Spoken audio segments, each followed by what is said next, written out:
Hello students, আশা করছি সবাই খুব ভালো আছো। দেখো, আজকে ফার্সি শব্দ চেনার কয়েকটা শর্টকাট টেকনিক তোমাদের সঙ্গে শেয়ার করব।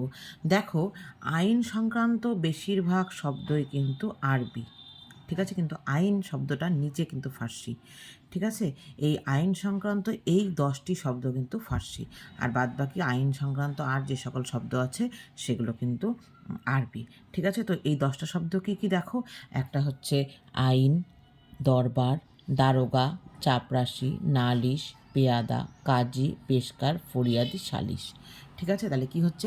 আইন, দরবার, দারোগা, চাপরাশি, নালিশ, পেয়াদা, কাজী, পেশকার, ফরিয়াদি, সালিশ। এই 10টা শব্দ কিন্তু ফার্সি, তোমরা মনে রাখবে। তারপর আর একটা শর্টকাট টেকনিক কি দেখো, শব্দের শেষে যদি গড় বা কর থাকে কিন্তু তা যদি পেশা বোঝায়, আবার বলছি, শব্দের শেষে যদি গড় বা কর থাকে, এই গড় বা কর থাকে কিন্তু সেটা পেশা বোঝাতে হবে, ঠিক আছে, তাহলে কিন্তু সেটা ফার্সি শব্দ। যেমন মনে করো জাদুকর, বাজিকর, কারিগর, তাই না? কিন্তু এবার যদি বলো, তো এগুলো তো পেশা বোঝাচ্ছে, তোমরা বুঝতেই পারছো। কিন্তু যদি বলো অজগর, তাহলে কি সেটা হবে? না। অজগর, সাগর, আয়গর, এগুলো হচ্ছে সংস্কৃত শব্দ।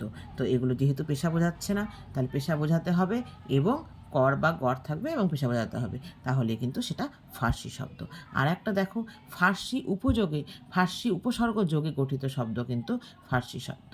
যেমন ফার্সি যে উপসর্গ আছে 10টি, নিমফি, বে, দরকার, বদনা, কম্বর, ব, এই যে 10টি ফার্সি উপসর্গ, এই যোগের শব্দগুলো কিন্তু ফার্সি শব্দ। কেমন? তাহলে আশা করছি তোমরা একটু হলেও উপকারে আসবে এই ভিডিওটা।